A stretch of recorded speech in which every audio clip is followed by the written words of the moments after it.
Assalamualaikum warahmatullahi wabarakatuh.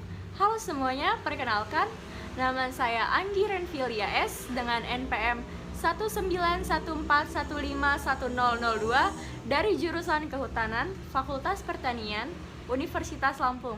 Di sini saya akan mempresentasikan tugas dari mata kuliah saya yaitu hidrologi yang merujuk pada jurnal Respon Hidrologi Daerah Aliran Sungai atau DAS, Berhutan Jati, Tectona Grandis, Studi kasus di daerah aliran Sungai Cijurei, KPH Purwakarta, PT Perhutani, Unit 3, Jawa Barat. Sebelum kita memasuki materi, ada pun yang akan saya sampaikan, yaitu yang pertama ada pendahuluan, yang kedua ada metode, yang ketiga ada hasil dan pembahasan, dan yang keempat ada kesimpulan. Bagian 1 yaitu pendahuluan. Pembangunan hutan tanaman jati atau Tectona Grandis pada umumnya terletak di dataran rendah dengan jumlah curah hujan sedang sampai rendah. Pengamatan ini merupakan tahap awal. Tujuan utamanya adalah untuk mengetahui perilaku aliran sungai dari suatu daerah aliran sungai berhutan jati melalui analisis komponen hidrograf aliran. Nah, yang kedua ada metode. Nah, untuk metode penelitian, yang pertama ada waktu penelitian. Penelitian ini dilakukan sejak Januari tahun 1999 sampai dengan Desember tahun 2000. Yang kedua ada lokasi penelitian. Lokasi penelitian ini diterangkan pada tabel 1 yang memiliki luas kelas kemiringan di sub daerah aliran Sungai Cijurei Hulu. Dengan kelas-kelas kemiringan tertentu, yaitu ada kelas kemiringan A, B, C, dan D. Kelas kemiringan A memiliki kemiringan 0 sampai 8%. Kelas kemiringan B memiliki 8 sampai 15%. Kelas kemiringan C memiliki 15 sampai 25%. Sedangkan kelas kemiringan D memiliki angka 25% sampai 45%. Keterangan pada jenis tanah di lokasi penelitian ini terdiri dari kelabu, kambisol kelabu tua, dan latosol coklat. Nah, untuk pada tabel kedua, yaitu unsur iklim di daerah aliran Sungai Cijurei Hulu dan sekitarnya pada bulan Januari sampai bulan Desember memiliki keterangan sebagai berikut. Yang pertama yaitu data Stasiun Klimatologi Kalijati pada tahun 1999, dan keterangan nomor 2 yaitu data pengukuran di dalam sub daerah aliran Sungai Cijurei pada tahun 2000, yaitu belum terukur angka dalam kurung menunjukkan jumlah hari hujan. Keterangan ini berdasarkan data dari Stasiun Kalijati. Daerah ini mempunyai curah hujan atau P rata-rata 1790 sampai 1820 mm per tahun. Suhu udara atau T rata-rata harian berkisar antara 23 derajat sampai 24,5 derajat. Kelembapan relatif atau RH udara rata-rata harian berkisar 60 sampai 70%. Pada tabel ketiga, yaitu luas kelas umur tanaman jati di sub daerah aliran Sungai Cijurei Hulu, memiliki keterangan yaitu KU atau kelas umur, TJBK yaitu tanaman jati bertanaman kurang, TK yaitu tanah kosong, MT adalah masak tebang. Dan memiliki keterangan sebagai berikut. Sub daerah aliran Sungai Cijurei Hulu seluruhnya merupakan areal pengusahaan hutan jati. Tanaman jati ini ditanam sekitar tahun 1960 atau berumur 40 tahun dan lebih muda. Metode pengukuran curah hujan dan debit yaitu ada yang pertama jenis dan pemasangan alat. Penakar manual tipe ombrometer yang dipasang di sub daerah aliran sungai yaitu petak 13E terletak 500 meter dari Stasiun Pengamatan Arus Sungai atau SPAS. Pencatat muka air otomatis atau AWLR dan pengukur kecepatan arus sungai yaitu current meter. Yang kedua ada waktu pengukuran. Pengukuran hujan dilakukan setiap hari, sedangkan tinggi muka air diukur setiap 30 menit. Yang ketiga, ada analisis data.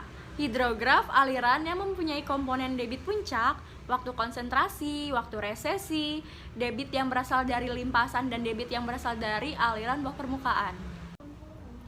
Nah, selanjutnya ada gambar hidrograf. Gambar 1, hidrograf aliran. Memiliki keterangan analisis hidrograf dilakukan dengan cara berikut. Komponen-komponen hidrograf memiliki yaitu KIP, TC, TR, KIDRO, dan KIBF. Ditentukan dengan cara penarikan garis lurus dari A sampai C. Selanjutnya ada bagian 3, yaitu hasil dan pembahasan.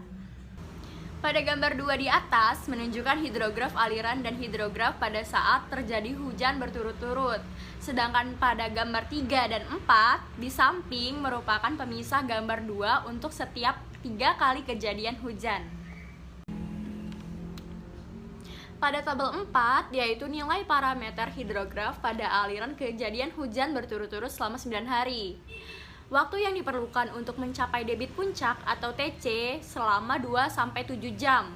Waktu resesi atau TR selama 2-9 jam dan debit puncak maksimal yaitu 32,5 meter kubik per detik atau sama dengan 27,8 mm per jam.